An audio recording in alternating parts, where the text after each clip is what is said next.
Inflasi teras Singapura merosot untuk 3 bulan berturut-turut Julai lalu. Ia menguncup 3.8% tahun ke tahun berbanding 4.2% yang dicatat pada bulan Jun, serta merupakan kadar terendah dalam tempoh lebih setahun. Kemerosotan itu ekoran kenaikan lebih kecil hingga harga makanan iaitu 5.3% berbanding 5.9% pada Jun lalu. Biaya elektrik dan gas turut merosot sebanyak 1.6%.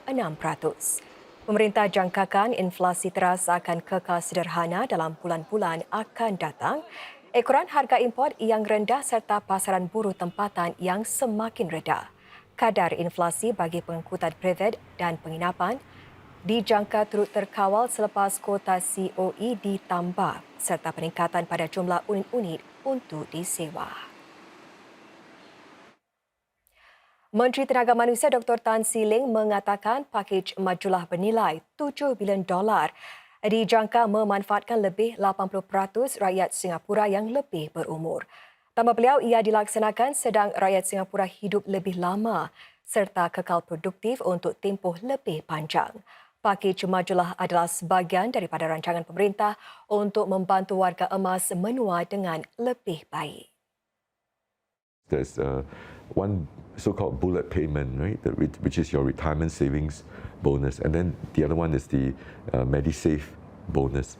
But what is going to be a consistent sort of feature of this thing itself is this earn and save bonus. So it incentivizes people to continue to be economically active, and not only are we focused on full-time work, even for part-time work itself, we have also earlier on rolled out to encourage companies, right? We provided grants to the companies to tap into this sort of a senior employee credit scheme where we actually sort of support companies. Then there's also the part-time re-employment grant. So there's a whole slew of these measures. On top of that, we also raised the CPF contribution for workers who are more mature and above a certain age itself. So it is part and parcel of an entire series of measures that we hope all of us will have to also have peace of mind, right? When they finally retire, that there is financial adequacy, at least from the basic retirement needs perspective. Ditanya apa yang pemerintah akan lakukan untuk membantu golongan pekerja berumur ini terus kembang maju di tempat kerja sedang mereka menua dengan aktif, ini jawapan Dr. Tan. What we effectively will do is that we help companies to help them with the job redesign, right? And a key component in terms of the funding, the grants that's given up. At the same time, under NTUC, the E2I, they actually have these, we fund them as well. They form then CTCs or company training committees with the companies itself. Again, to upskill, to reskill, sometimes to even retool these employees to get them, sort of into this transformation, into this pivot, upgrading and upskilling kind of momentum itself. Sokongan baru bagi mereka yang diberhentikan kerja pula bertujuan untuk membantu mereka yang terjejas untuk bangkit semula. A very big key component is that you help us to help you by first and foremost also taking the time to invest in upskilling yourself, in looking for a job with a better fit, right? And taking that bit of time rather than jumping headlong into anything that comes along the way. We want you to have a bit of that space to think, which one will give me better longevity, better productivity, better longer runway in terms of my career path moving forward. Ditanya sama ada bakal ada sokongan bagi pekerja yang terjejas apabila had pendapatan CPF dinaikkan secara bertahap-tahap, Dr. Tan menjelaskan tentang pakej bantuan yang ada. And you saw the calendar that he put out there, right? Every month you can see in terms of the rebates, whether it is in the form of GST vouchers, the assurance package, notwithstanding the fact that there's some net drop in terms of the take-home pay, but the overall compensation package to that single individual actually is more.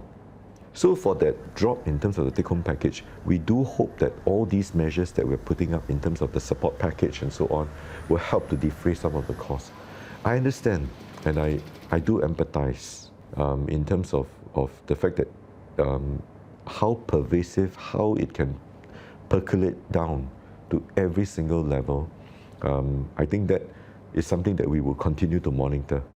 Pasukan Polis Singapura SPF dimaklumkan tentang ancaman bom di 18 lokasi meratas Singapura pagi tadi. Ini termasuk bangunan pemerintah, kedutaan dan daya tarikan lain. Menurut SPF, tiada bahan yang menimbulkan ancaman ditemui. Bangunan persekitaran di Scotts Road dikosongkan dan dikepung sejak pagi tadi atas ancaman serupa. Dalam satu catatan di Facebook, Menteri Kemampanan dan Sekitaran Grace Fu berkata, pemeriksaan awal polis bersama para pegawai keselamatan tidak menemui bahan yang menimbulkan ancaman. Bangunan itu menempati Kementerian Kemampanan dan Sekitaran, Agensi Sekitaran Kebangsaan dan Agensi Air Negara PUB. Sumber-sumber memberitahu Mediacorp bahawa sekitar 10 pagi tadi, para pekerja menerima email yang memaklumkan satu keadaan kecemasan dan menyeru mereka untuk mengosongkan bangunan itu. Apabila kru Mediacorp tiba di tempat kejadian, terdapat sekurang-kurangnya 4 kenderaan polis dan para pegawai berada di lobi. Beberapa pekerja juga dilihat sedang keluar dari bangunan itu. Calon Presiden Encik Tan Song mempergiatkan usaha mendekati masyarakat serta pertubuhan berbilang bangsa dan agama. Pada tengah hari tadi, beliau beramah mesra dengan orang ramai di pusat penjajah Amoy Street. Pada petang tadi pula, Encik Eng mintai satu perbincangan meja bundar di Taman Bacaan Pemuda-Pemudi Melayu Singapura. Perbincangan ini mengenai membina Singapura yang teguh dan inklusif untuk masa depan. Antara perkara yang disentuh dalam sesi selama sejam ini adalah mengenai aspirasi serta cabaran yang dihadapi masyarakat Melayu Islam. Ia termasuk usaha menentang ekstremisme, ganas dan masalah ketagihan dalam kalangan golongan muda. I can empathise with how the Malay community feels that we have to give attention to try to minimize this challenge of radicalization and so an addiction, because it is such a waste of the potential of these young people. And imagine how different Singapore society will be if we can help these Malay youths not to get into this vicious circle of isolation, of hopelessness, so that they can go to school, stay in school, get a job, stay in the workforce, so that they can contribute to Singapore society, and so that they will not be left behind as Singapore makes progress. Sementara itu, Encik Tharman Shanmugaratnam juga sempat beramah mesra dengan para penduduk di sekitar Dihab Tua Payoh. Ditanya mengenai strategi kempen beliau, Encik Tharman mengatakan bahawa beliau tidak akan mengadakan sebarang rapat. Acara utamanya adalah dalam bentuk perbincangan yang akan dianjurkan pada Jumaat ini. Beliau juga akan terus mendekati para penduduk di kawasan-kawasan kejiranan seperti yang beliau sudah lakukan. I've spent a lot of time in the last month with my team in mobilizing volunteers. I mean, we put a huge amount of effort into it. And, you know, the reality is that many people don't have access to social media. We wanted to show that the presidential elections are important. They're not less important than general elections when all parties put up posters all around the island. The presidential elections are important, and I wanted to convey that, particularly to people who are not on social media. Seorang lagi calon Presiden, Tan Kin Lian, ingin menyampaikan aspirasi dan keprihatinan rakyat Singapura jika dipilih sebagai Presiden nanti. Tambah Encik Tan, beliau ingin berperanan seperti seorang raja yang kerap berbincang dengan Perdana Menteri Negara mengenai isu-isu berkaitan rakyat, iaitu seperti yang terdapat di banyak negara lain. semasa ditemui wartawan sebelum mulakan sesi beramah mesra dengan penduduk di Pusat Penjajah ABC Brickworks di Bukit Merah. Encik Tan menarik perhatian Presiden mempunyai tanggungjawab serupa dengan seorang raja yang ikut campur tangan setiap kali terdapat pergolakan politik. Namun beliau menegaskan akan memainkan peranan berdasarkan mandat rakyat. I may not be the monarch, but if I'm elected by 1 million people, majority in this election, I will play that role. And that is the role of the monarch to convey to the government the feeling and the aspirations of the people. Ketiga-tiga calon yang bertanding bagi jawatan Presiden Singapura akan menyampaikan ucapan mereka sebanyak 2 kali menerusi siaran televisyen dan radio. Disiarkan dalam 4 bahasa rasmi. Yang pertama akan ke udara esok 24 Ogos dan yang kedua pada Rabu 30 Ogos. Para calon akan berucap mengikut urutan abjad nama mereka seperti yang tertera pada daftar pengundi. Yang pertama, Encik Eng Kok Song, disusuli Encik Tharman Shanmugaratnam dan kemudian Encik Tan Kin Lian. Aturannya akan diterbalikkan untuk siaran kedua pada 30 Ogos.